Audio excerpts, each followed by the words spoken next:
For each game of Airsoft that I go out to the field to film for the channel, it is no secret whatsoever that I have absolutely zero control for whether it's going to be a good game or a bad game, and for this one in particular, it's definitely one of the games of all time. What's up guys, welcome to the Wolfston. My name is Wolf, and to all of our new viewers and returning viewers alike, I'm very excited to have you guys here today for the continuation of our Perun sponsorship for their new version 2 Lightning 2.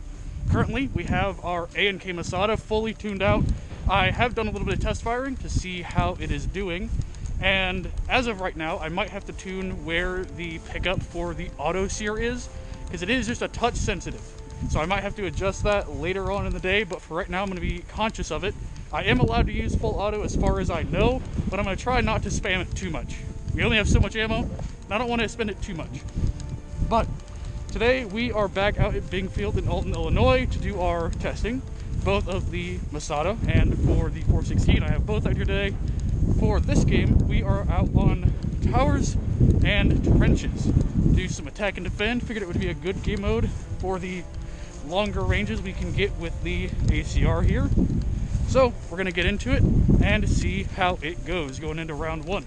One thing I did want to mention as we get into gameplay here that I did not mention during the intro section is that for today's game and the subsequent game that I got after this one, we are running very, very short on players. This was a very, very nice day weather-wise, but because the Bing op was immediately after this and it was a little bit on the warmer side, we wound up only having about 10 to 15 maximum players per team, and as such it presents a little bit of, I would initially call it a problem, but it's more of a just very unique scenario, and you guys will get a better feel for that as we get into the game, and you'll probably recognize pretty quickly what the quote-unquote problem is with that small of a player base on this field for this game. One last thing I do want to add as well before we get into it is there is a player out on the field who has a speaker on him and is playing copyrighted music rather loudly. So if at any point the audio just completely cuts out, unfortunately that is because of YouTube's guidelines on copyrighted music. I do apologize for that,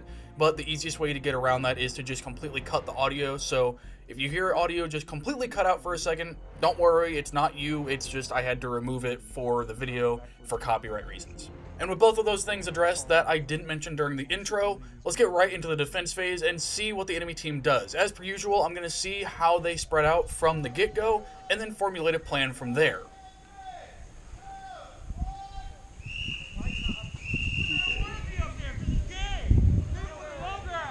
Alright, well, a lot of them are going that way or straight at us, which is fascinating. Haven't seen that too often.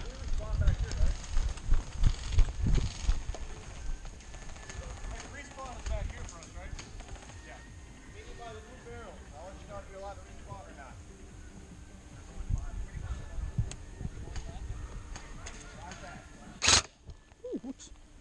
Go forward. There we go. There we go. Like I mentioned during the intro, a little bit of issue right now with that selector. But we will, like I said, be cognizant of it. There's a path back here. Yeah. They can come out.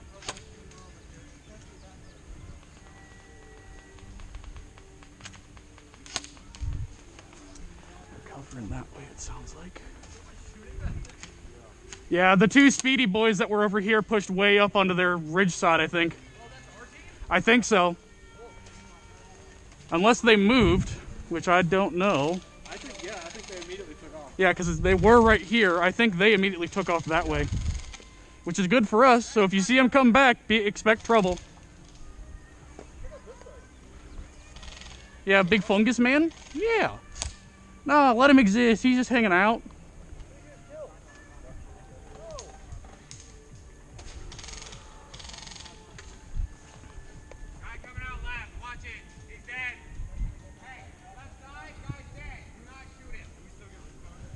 Cool beans. That guy's not though.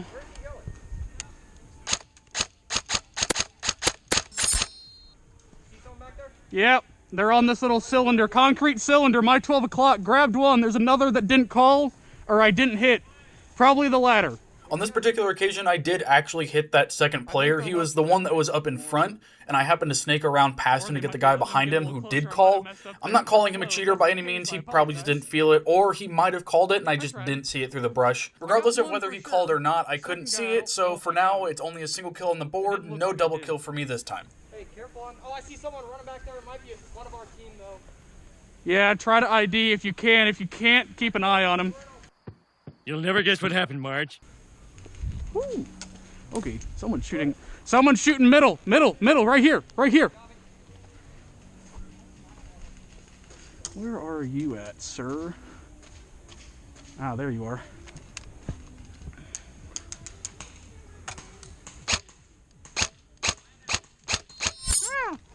Hey, are you friendly in the woods?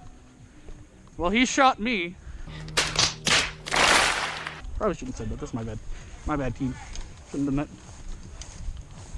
After I finished casually breaking one of the core Airsoft rules of dead men tell no tales, I head back to where the ref is standing, where I get to use one of our team's remaining mulligans to get back into the game. Unfortunately, as you guys saw, right as I was getting ready to engage a player directly ahead of me at the center of the field, I got pinged right in the back of the neck by a player in the wood line, which means that our teammate who saw someone running through the woods was correct in thinking that it was an enemy. So now we have to find out where he's at and try to get him out before he can get the rest of the team. I haven't even seen anybody. I got shot through the tree.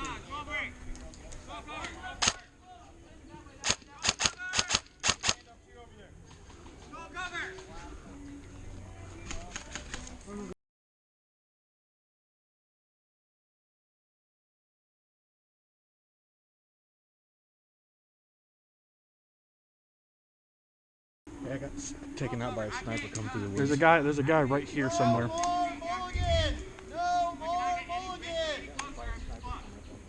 Hit me right in the leg. I hurt.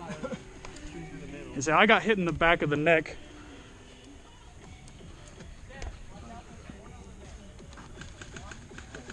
He was like deep in the woods. As soon as I Oh, yep. We got one moving my side. Oh. Hey, I'm swinging around your left. He's somewhere in that little bush that I'm kind of shooting at, somewhere kind of in that area. I watched him run that way and then run back. Copy. At this point, myself and my teammates are in a very tricky situation. We of course don't want to turn our back to the enemy in the wood line that is directly behind where most of our teammates are, but we also don't want to present ourselves to the enemies that could potentially be to our right side towards the main objective. So this is really going to turn into a bit of a cat and mouse chase as I try to eliminate the player that's off in the wood line or move to a new position to get a better angle without presenting myself directly to the enemies that could be at their spawn that are to my right.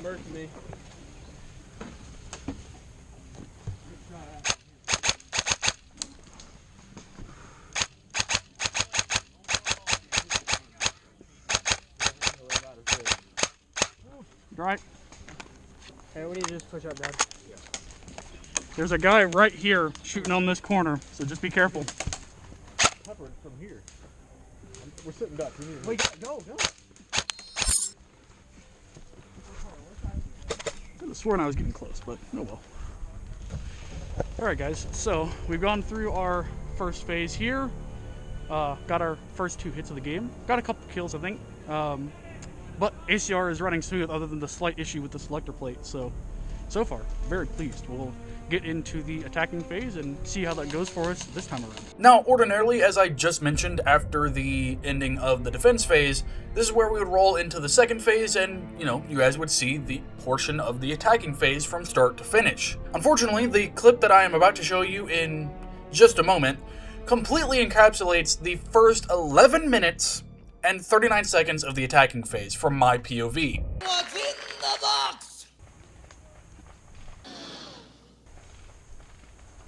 Nothing! Now, given that this is not an Arma 3 lobby where the expectation is for 90% of the gameplay to be walking simulator, I'm going to go ahead and skip over the first 11 minutes and 39 seconds for you guys. Appreciate that, thank you. I could be wrong, but if I was a betting man, I would say you guys don't want to watch that. So instead, I'll give you guys a brief summary of what happened. At the start of the round, myself, Deacon, and Brock of Active Threat Airsoft pushed up the ridge side of the field on the right side, exactly the same way that the enemy player did during the defense phase. Unfortunately, what wound up happening about 3/4 of the way down the ridge line is we started to move in towards the towers themselves, and we came face to face with an enemy sniper.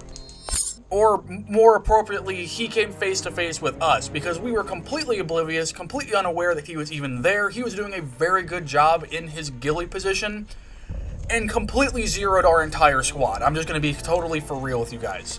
So, instead of showing you guys that entire thing play out, I will add a quick death to the counter on the bottom left, and we'll roll into the portion of the gameplay after myself, Deacon, and Brock got back to the respawn point and pick up from there. Naturally, since we know that there's a ghillie sniper hiding out in the woods on the right side, we instead try the left side to see if that's going to be any more productive for us. Since we already have teammates pushing towards the middle, that should be giving us a decent distraction for the enemy.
What? They're saying you can't see them from in here. They already tried. Yes, I can. Yeah. Yep.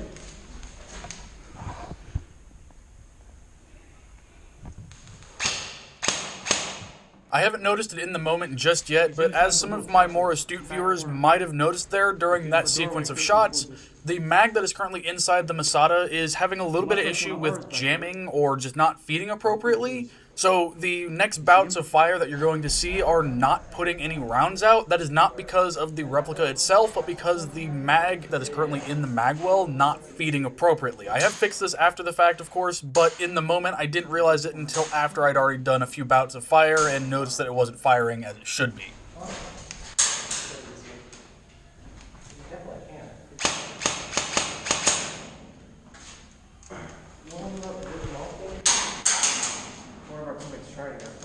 There's one up there. See? Why don't we clear? Okay.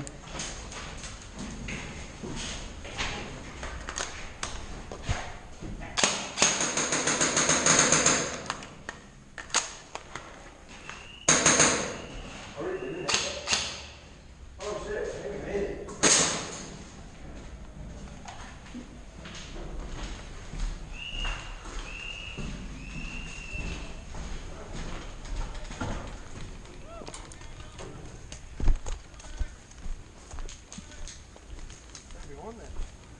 We'll take it. Alright guys, so clearly those two rounds did not necessarily go super well KD-wise, but I think that gives you guys a pretty good idea of what the A&K Masada can do. I will get it out for another game. We'll get a little bit more going on. Unfortunately, it was just a little bit slow with the smaller group we have out here, and the ghillie snipers clearly are owning that section of the field today since there are so few people and it's really hard to get around them. So other than that though, thank you guys so much for watching. You guys have a good one. Let me know what you thought of the performance of the Masada with the new Lightning in it for Perun. And of course, if you guys would like to support the channel further outside of liking, commenting, subscribing, all that good stuff, which you should do if you haven't already. But you guys can head over to Wolfden Apparel to get yourself a Badass Eagle sticker or a comfy shirt through the link in the description as well as in the pinned comment. And other than that, this has been Wolf. Thank you guys so much for watching. And as always, Hope to see you guys next time I hit the field. Man, I flubbed that outro. I've done this so many times, but I flubbed that one. That's my bad. Holy Lord. Let me give you guys a proper intro for those of you that stuck around the whole time. And as always, this has been Wolf, and I hope to see you guys next time I hit the field. There we go. That one's better.